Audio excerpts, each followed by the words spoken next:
오랜만에 한번 해볼까요? God is good all the time. 여러분, 하나님이 항상 오르심을 믿으십니까? 사실은 이 믿음은 쉬운 믿음은 아닙니다. 왜냐하면 이 믿음을 갖기에는 우리의 현실이 녹록지가 않기 때문입니다. 왜 이 세상에 이렇게 고통이 많을까요? 오늘은 주제 설교로 우리가 생각해 볼 수 있는 모든 고통의 원인들에 대해서 한번 살펴보고, 그럼에도 불구하고 하나님의 항상 오르심을 인정하는 이 시간 되어지기를 원합니다. 먼저 그림을 하나 보여드리겠습니다. 제가 언젠가 보여드린 기억이 있는데요. 뭐가 보이십니까?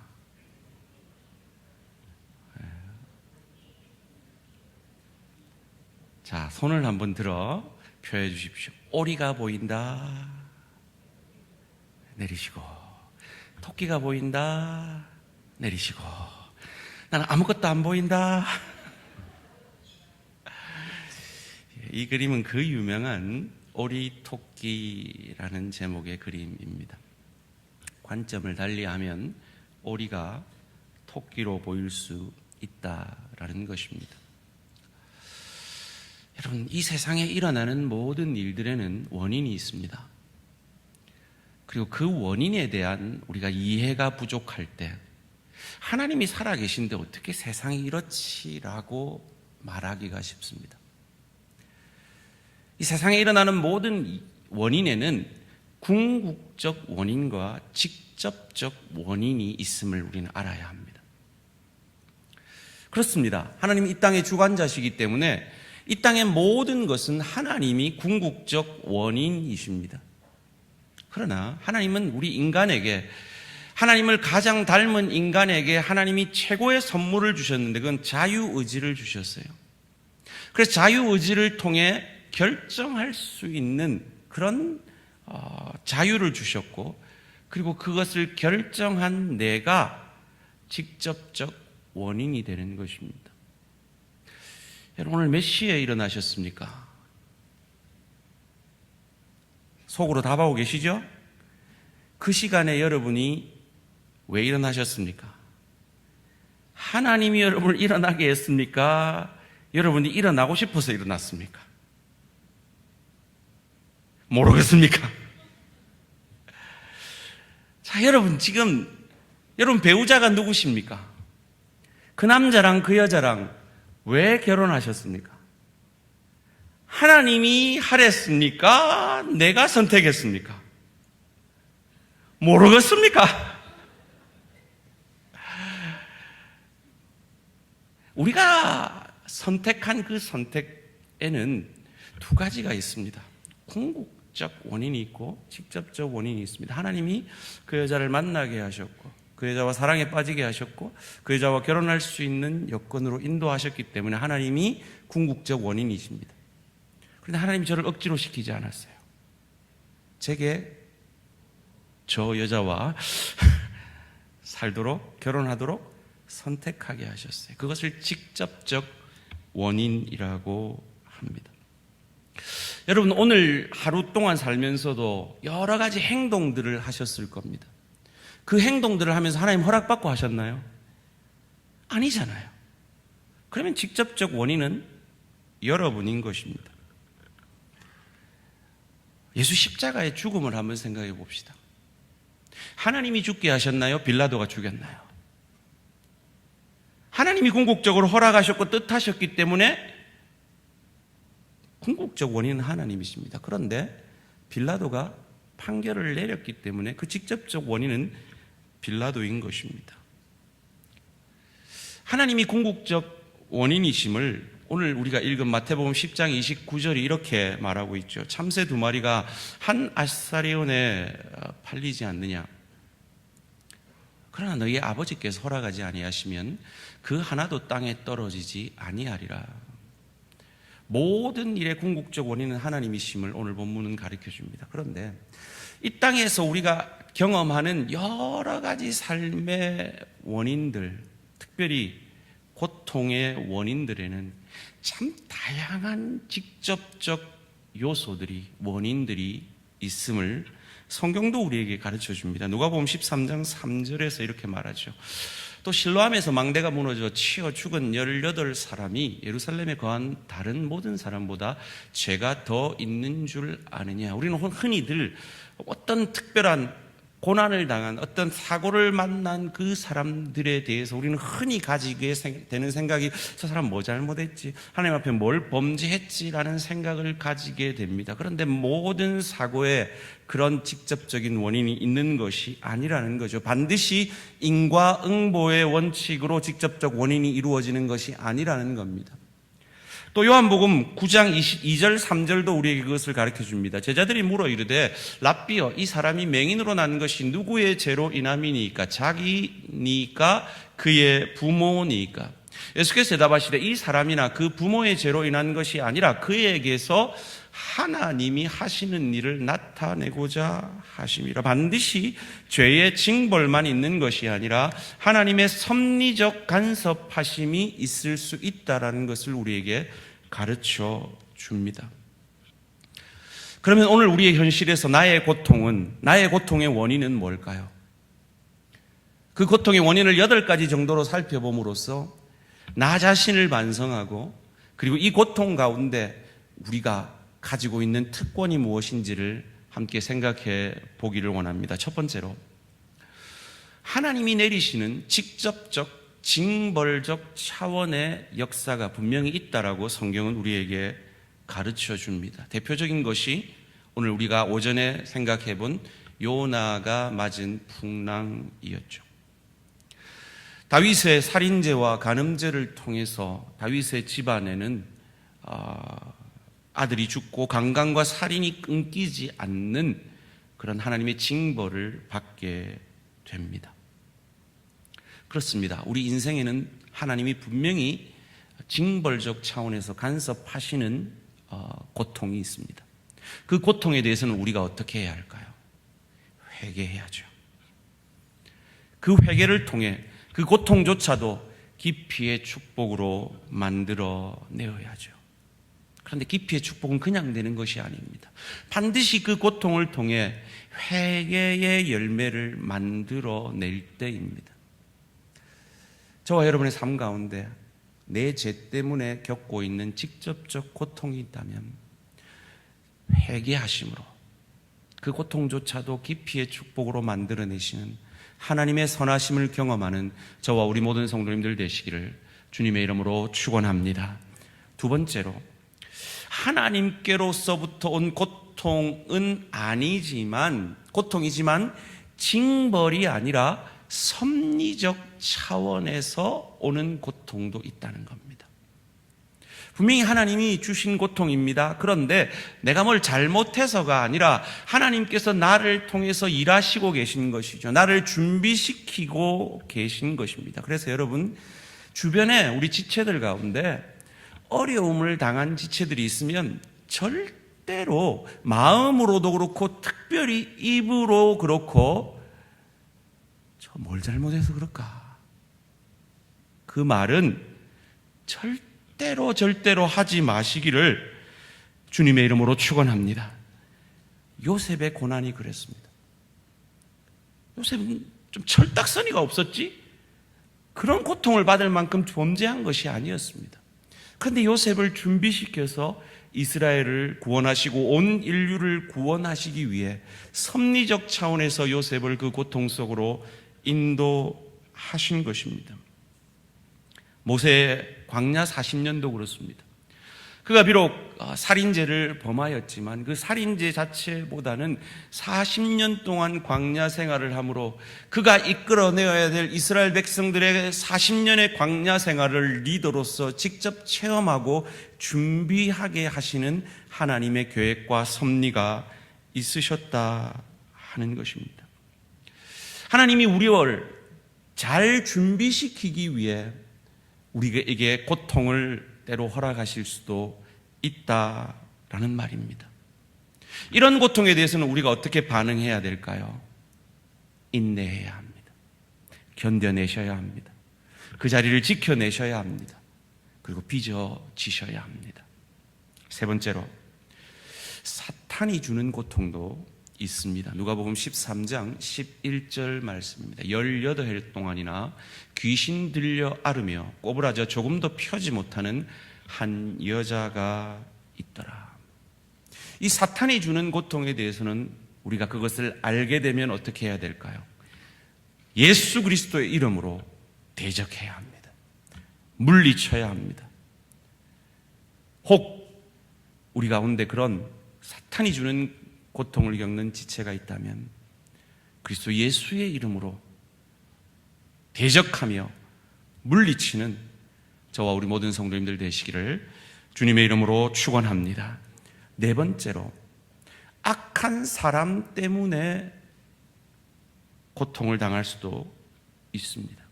예수님은 직접적 고통의 원인으로 빌라도라는 악인이 있었습니다. 유대인 600만 학살에는 히틀러라는 악인이 있었습니다. 하나님은 인간을 믿고 자유의지를 주셨지만 그 악인들이 그것을 악하게 사용해서 그 직접적 원인으로 인류가 아픔을 겪기도 한다라는 것입니다.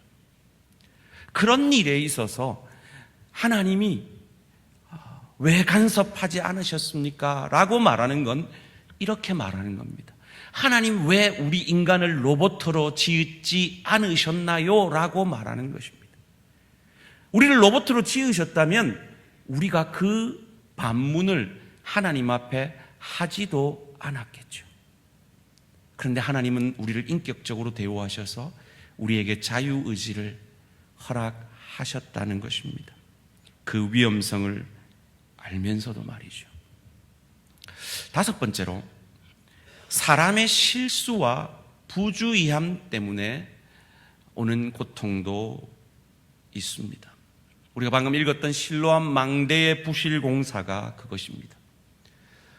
오늘 이 한국 사회에 일어나고 있는 크고 작은 사건들도 또한 그것이 원인이 되고 있음을 우리는 발견하게 됩니다. 졸음운전을 통해서, 음주운전을 통해서, 그리고 내 입술의 부주의함을 통해서 우리는 사람에게 고통을 줄 수도 있습니다. 그러기에 우리가 꼭 기억하고 외워야 될 한 말씀이 있습니다. 오늘 이 시간 한번 외워보겠습니다. 갈라디아서 6장 7절 말씀 함께 읽겠습니다. 시작.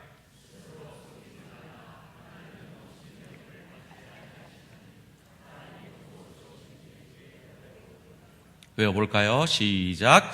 스스로 속이지 말라. 하나님은 만홀히 여김을 받지 아니하시나니 사람이 무엇으로 심든지 그대로 거두리라. 그렇습니다. 하나님이 우리에게 주신 자연 법칙은 심은 대로 거두는 것입니다. 우리 청년대학부 가운데 수험생들이 있습니다. 심은 대로 거둘 것입니다. 그것이 자연 법칙이기 때문입니다. 그런데 재미난 게 하나 있어요. 이 갈라디아서 6장 7절 직전의 말씀이 재미납니다. 우리 청년대학부만 한번 6장 6절을 같이 읽겠습니다. 시작.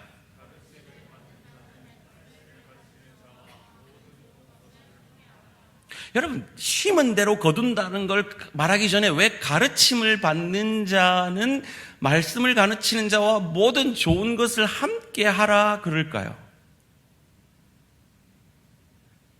우리 청년대학부가 황종준 목사님 말 잘 들으면 좋은 걸 심게 될 거라는 겁니다. 아멘? 청년대학부 아멘? 다시 크게 나올 때까지 아멘? 가르치는 자와 좋은 걸 함께 하라 그랬어요. 추석이 다가오고 있습니다. 우리 청년대학부 별로 돈도 없겠지만 여러 명 돈 모으면 귤 한 박스 살 수 있을 거예요.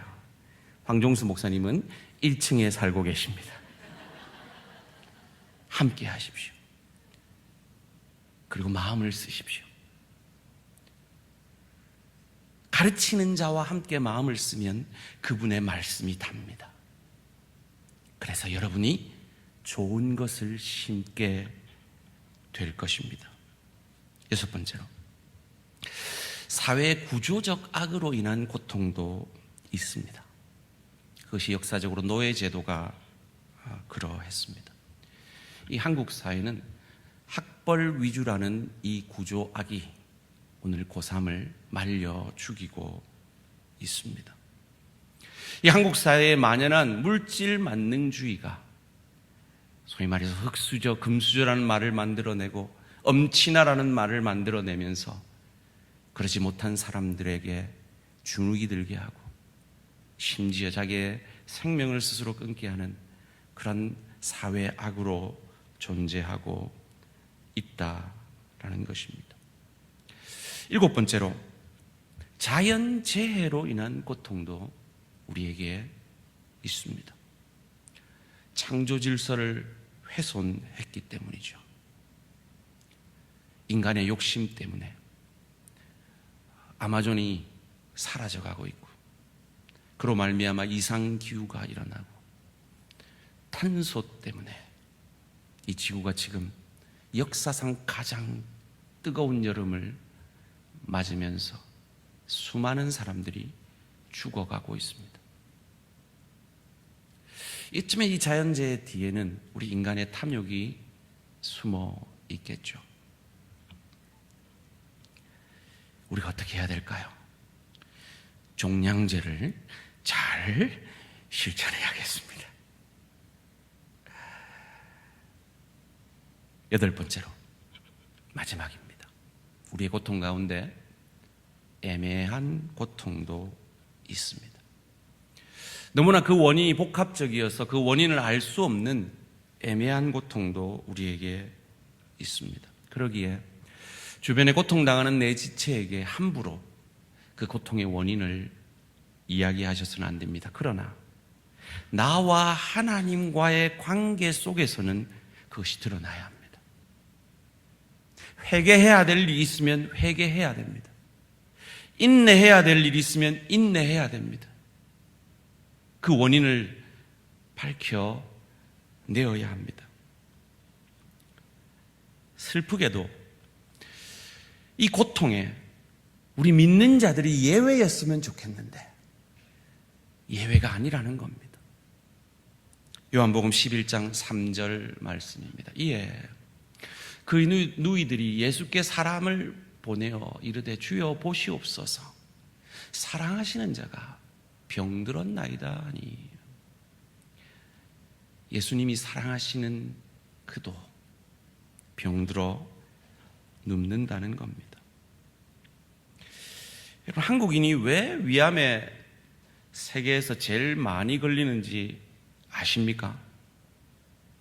한번 따라해 봅시다. 국 때문이랍니다. 짜고 매운 국물을 우리 민족이 너무 좋아해서 우리 민족이 세계에서 위암이 제일 많이 걸린대요. 이유가 있다는 거죠. 저는 이 말씀을 준비하면서 아주 가슴 아픈 이야기를 들었는데요. 우리가 잘 아는 한국이 낳은 그 유명한 소설가 박완서라는 분이 한 달 만에, 한 달 상간에 그의 남편과 아들을 잃습니다. 그분은 신앙인입니다. 신실한 신앙인입니다. 신동아 인터뷰에서 그분이 하나님 앞에 묻고 또 물었답니다. 왜 자기에게 이런 일이 일어났는지.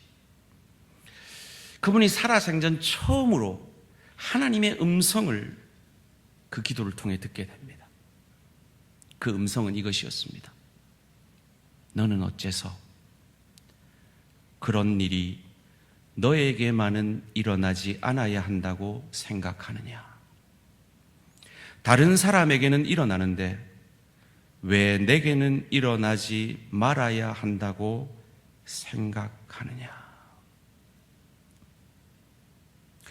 이 하나님의 음성 앞에 박완서 씨는 할 말이 없었다고 합니다. 그렇다면 도대체 믿지 않는 자와 믿는 자의 고통의 차이는 무엇일까요? 첫 번째로, 고통 속에 믿는 자의 유익은 고난이 우리를 피해가는 것이 아니라 고난 속에서도 믿는 자들은 무너지지 않는다는 것입니다. 그것을 예레미야 17장 7절 8절에서 우리에게 이렇게 가르쳐 줍니다. 그러나 무릇 여호와를 의지하며 여호와를 의뢰하는 그 사람은 복을 받을 것이라. 그는 물가에 심어진 나무가 그 뿌리를 강변에 뻗치고 더위가 올지라도 두려워하지 아니하며 그 입이 청정하며 가무는 해도 걱정이 없고 결실이 그치지 아니함 같으니라. 믿는 자의 뿌리는 그리스도 예수의 십자가 사랑에 깊이 뿌리 내려져 있기 때문에 그 어떤 고통 속에서도 마르지 아니하는 나무와 같이 무너지지 않고 그 고통 가운데 빚어지며 그 고통 속에서 그리스도 예수의 형상까지 자라가게 된다라는 것입니다. 여러분, 혹 지금 고통 가운데 있습니까? 이것이 저와 여러분의 소망입니다. 그 고통이 우리를 피해갈 수는 없지만 그 고통이 우리를 무너뜨릴 수 없음을 그리스도 예수를 의지함으로 그 파도를 뛰어넘어 그 파도 위를 걷게 되어지는 저와 우리 모든 성도님들 되시기를 주님의 이름으로 축원합니다. 두 번째로, 고통 속에 믿는 자의 유익은 그 고난 중에서 주께서 약속하신 하늘에는 영광이요 땅에서는 기뻐하심을 입은 사람들 가운데 약속하신 그 평강을 주시며 그 평강을 누리게 된다라는 것입니다. 우리가 오늘 말씀을 마치고 찬송가 351장을 부를 텐데요, 우리가 잘 아는 내 평생에 가는 길 순탄하며 라는 찬양입니다. 이 찬양은 자녀 4명을 한꺼번에 잃은 장로요 저명한 변호사인 스태포드라는 분이 작사한 찬양이죠. 이분의 인생은 참 힘든 시간을 보냈습니다. 1871년에 4살짜리 아들이 폐렴으로 사망합니다. 그리고 몇 달 후에 시카고 화재로 전 재산을 잃습니다. 그리고 2년 뒤에 프랑스 호화 여객선 빌르트 아브르호라는 여객선을 타고 가다가 영국 철갑선 로첸호와 충돌해서 12분 만에 226명이 사망을 합니다. 그때 함께 타고 있었던 아내가 전보를 보냅니다. Saved alone, 혼자 살아남음이라고 말이죠. 아내를 만나기 위해 그 대서양을 배를 타고 건너갑니다.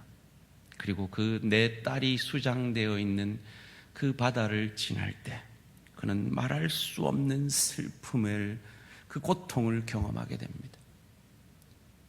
그리고 울부짖습니다. 하나님 왜?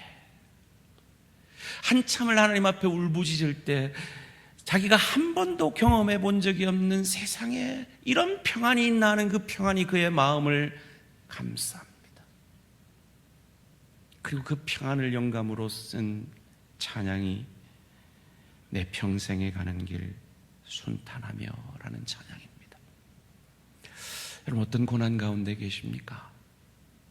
그 고난 속에서 세상이 줄 수도 알 수도 없는 그리스도 예수만이 주실 수 있는 평안 대신 그 예수만이 주실 수 있는 그 평강을 누리게 되는 저와 우리 모든 성도님들 되시기를 주님의 이름으로 축원합니다.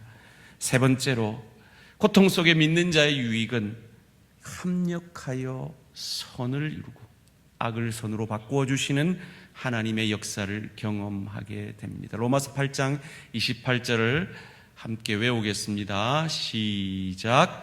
하나님을 사랑하는 자, 곧 그 뜻대로 부르심을 입은 자들에게는 모든 것이 합력하여 선을 이루느니라. 아멘. 마지막으로 이 세상에 슬픔이 없는 하나님 나라가 고통 속에 믿는 자를 기다리고 있다라는 것입니다. 그때 하나님이 우리의 모든 눈물을 닦아 주실 것입니다. 그리고 그 천국을 사모하는 것은 이 땅의 고통이 만들어내는 가장 큰 축복입니다. 여러분, 이 세상이 영원한 내 집이 아닌 게 얼마나 감사합니까? 우리 할머니들 감사하시죠? 그죠? 이 세상이 영원한 내 집 같으면 어쩔 뻔했습니까? 이 세상이 영원한 내 집이 아니기에 우리는 그 영원한 내 집을 그리스도 예수 닮아감으로, 그 나라의 주인이신 주님을 닮아감으로 준비하는 것입니다. 계시록 21장 3절에서 5절을 함께 읽겠습니다. 시작. 내가 들으니 보좌에서 큰 음성이 나서 이르되 보라, 하나님의 장막이 사람들과 함께 있음에 하나님이 그들과 함께 계시리니 그들은 하나님의 백성이 되고 하나님은 친히 그들과 함께 계셔서 모든 눈물을 그 눈에서 닦아 주시니 다시는 사망도 없고 애통하는 것이나 곡하는 것이나 아픈 것이 다시 있지 아니하리니 처음 것들이 다 지나갔음이로라. 보좌에 앉으시건 이가 이르시되 보라, 내가 만물을 새롭게 하노라 하시되고 또 이르시되 이 말은 신실하고 참되니 기록하라 하시니 아멘. 신실하신 하나님이 이것을 우리에게 약속하십니다. 다시 한번 이 그림을 봅시다. 뭐가 보이십니까? 오리만 보이시는 분은 회개하시고 다시 눈 감고 한번 보시기 바랍니다. 하나님은 오리 같은 우리의 인생을 토끼로 만들어주시는 분이십니다. 제가 언젠가 말씀드린 기억이 있는데요, 어떤 한 청년이 시골에서 버스를 타고 가는데 할머니가 버스를 탔어요. 그때 할머니한테 자리를 양보를 해드렸죠. 할머니가 너무 고마워가지고 그 속꽃 그 깊숙이 해서 뭘 하나 꺼내요. 그런데 다 녹아빠진 아몬드 초콜릿을 주는 거예요. 너무 더러워가지고 할머니 됐어요 그랬어요. 또 한참을 가는데 또 할머니가 속꽃 깊숙이 꺼내가지고 이번엔 아몬드를 주는 거예요. 또 거절하면 할머니 미안할까봐 그걸 오물오물 먹었어요. 그랬더니 할매가 아까 줬던 그 아몬드 초콜릿을 입에 오물오물 먹더니 아몬드를 다시 속곳에 깊이 넣더래요. 사랑하는 성도님들, 지나보면 압니다. 우리의 고통이 고통으로만 끝나지 아니하고 그 고통 때문에 그리스도 예수를 의지하고 신뢰하고 그 십자가와 구원의 부활의 주님이 내 주님 되셔서 인내하게 하시고 회개하게 하시고 빚어져 가게 하심으로 그리스도 예수의 형상까지 자라나, 그게 저주가 아니었구나. 그 시간이 없었다면 내가 이 좋은 천국을 이렇게 누릴 수 있을까, 즐길 수 있을까 확인하실 때가 곧 오게 되실 것입니다. 우리 대한 공동체와 같이 은혜가 풍성한 공동체가 있었습니다. 뜨겁게 찬양했습니다. 뜨겁게 기도했습니다. 그리고 집 밖, 교회 밖을 나가는데 갑자기 비가 억수같이 쏟아지는 겁니다. 하나님을 찬양하던 감사하던 그 입에서 하나같이 에이 비 오네, 불평합니다. 그때 한 꼬마가 불평하는 그 어른들에게 묻습니다. 비는 누가 내리시나요?